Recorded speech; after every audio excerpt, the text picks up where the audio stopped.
ہبکوک کی کتاب پہلا باب۔ ہبکوک نبی کی رویا کا بار نبوت۔ ہبکوک بے انصافیوں کے خلاف شکایت کرتا ہے۔ اے خداوند، میں کب تک نالہ کروں گا اور تو نہ سنے گا؟ میں تیرے حضور کب تک چلاؤں گا؟ ظلم ظلم اور تو نہ بچائے گا۔ تو کیوں مجھے بد کرداری اور کج رفتاری دکھاتا ہے؟ کیونکہ ظلم اور ستم میرے سامنے ہیں، فتنہ و فساد برپا ہوتے رہتے ہیں، اس لیے شریعت کمزور ہو گئی اور انصاف مطلق جاری نہیں ہوتا، کیونکہ شریر صادقوں کو گھیر لیتے ہیں، پس انصاف کا خون ہو رہا ہے۔ خداوند کا جواب۔ قوموں پر نظر کرو اور دیکھو اور متعجب ہو، کیونکہ میں تمہارے ایام میں ایک ایسا کام کرنے کو ہوں کہ اگر کوئی تم سے اس کا بیان کرے تو تم ہرگز باور نہ کرو گے۔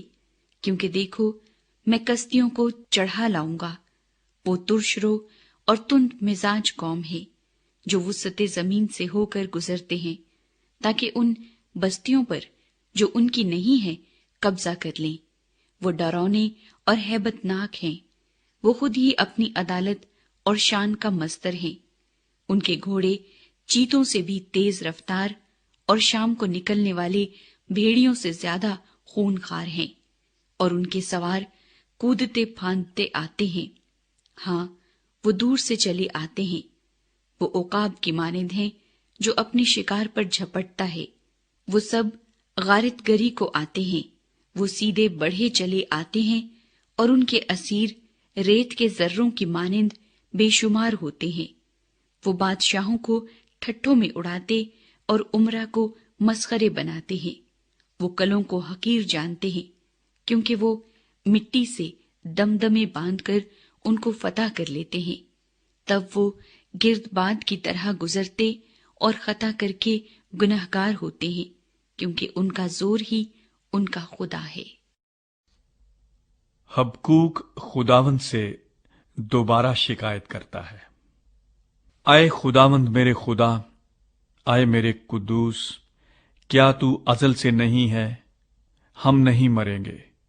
اے خداوند، تو نے ان کو عدالت کے لیے ٹھہرایا ہے، اور اے چٹان، تو نے ان کو تادیب کے لیے مقرر کیا ہے۔ تیری آنکھیں ایسی پاک ہیں کہ تو بدی کو دیکھ نہیں سکتا اور کج رفتاری پر نگاہ نہیں کر سکتا۔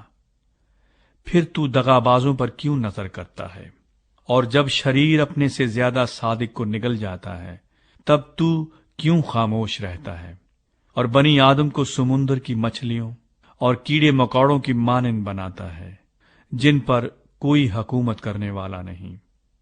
وہ ان سب کو شست سے اٹھا لیتے ہیں اور اپنے جال میں پھنساتے ہیں اور مہا جال میں جمع کرتے ہیں، اس لیے وہ شادمان اور خوش وقت ہیں۔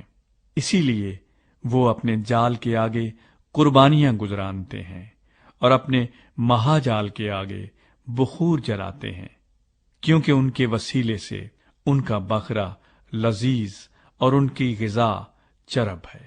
پس کیا وہ اپنے جال کو خالی کرنے اور قوموں کو متواتر قتل کرنے سے باز نہ آئیں گے؟ دوسرا باب۔ خداوند ہبکوک کو جواب دیتا ہے۔ میں اپنی دیدگاہ پر کھڑا رہوں گا اور برج پر چڑھ کر انتظار کروں گا کہ وہ مجھ سے کیا کہتا ہے، اور میں اپنی فریاد کی بابت کیا جواب دوں۔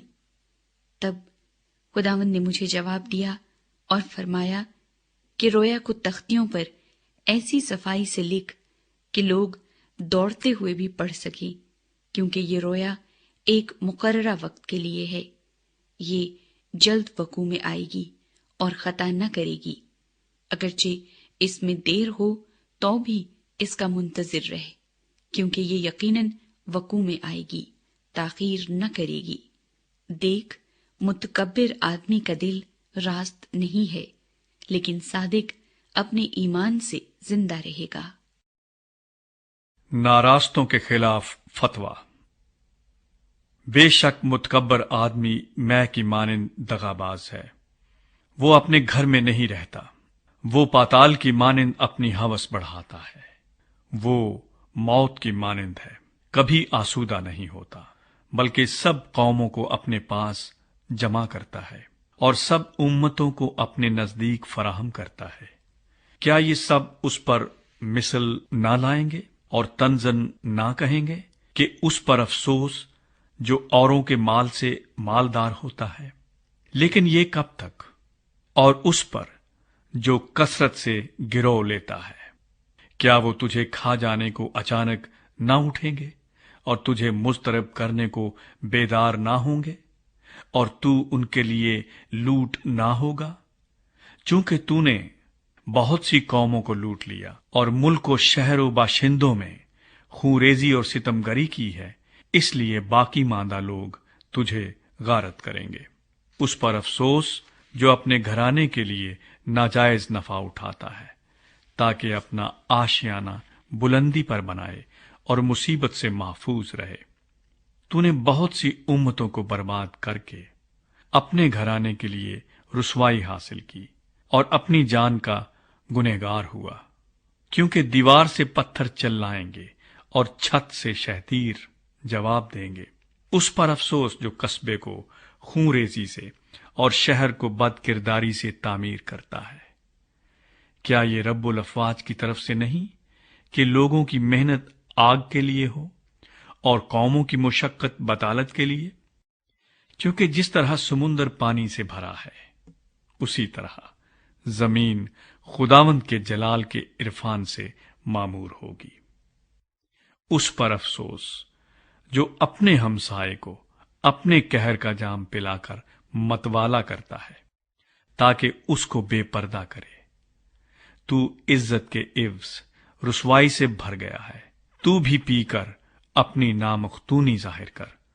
خداوند کے دہنے ہاتھ کا پیالہ اپنے دور میں تجھ تک پہنچے گا اور رسوائی تیری شوکت کو ڈھانپ لے گی، چونکہ تو نے ملک و شہروں باشندوں میں خونریزی اور ستمگری کی ہے۔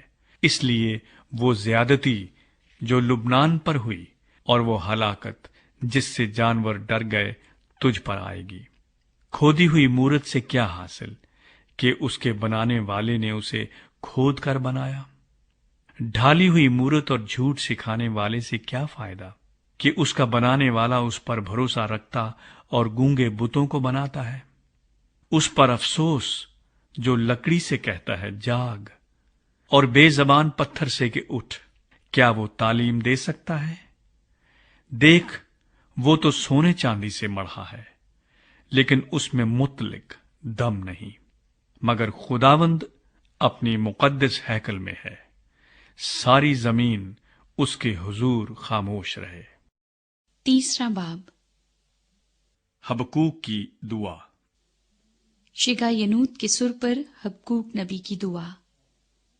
اے خداوند، میں نے تیری شہرت سنی اور ڈر گیا۔ اے خداوند، اسی زمانے میں اپنے کام کو بحال کر، اسی زمانے میں اس کو ظاہر کر۔ قہر کے وقت رحم کو یاد فرما۔ خدا تیمان سے آیا اور قدوس کوہ فاران سے۔ صلا۔ اس کا جلال آسمان پر چھا گیا اور زمین اس کی حمد سے معمور ہو گئی۔ اس کی جگمگاہٹ نور کی مانند تھی، اس کے ہاتھ سے کرنیں نکلتی تھی اور اس میں اس کی قدرت نہا تھی۔ وبا اس کے آگے آگے چلتی تھی اور آتشی تیر اس کے قدموں سے نکلتے تھے۔ وہ کھڑا ہوا اور زمین تھرا گئی۔ اس نے نگاہ کی اور قومیں پراگندہ ہو گئی۔ ازلی پہاڑ پارا پارا ہو گئے، قدیم ٹیلے جھک گئے۔ اس کی راہیں ازلی ہیں۔ میں نے کوشن کے خیموں کو مصیبت میں دیکھا، ملک مدیان کے پردے ہل گئے۔ اے خداوند، کیا تو ندیوں سے بیزار تھا؟ کیا تیرا قہر دریاؤں پر تھا؟ کیا تیرا غضب سمندر پر تھا کہ تو اپنے گھوڑوں اور فتح یاب رتھوں پر سوار ہوا؟ تیری کمان غلاف سے نکالی گئی، تیرا عہد قبائل کے ساتھ استوار تھا۔ صلا۔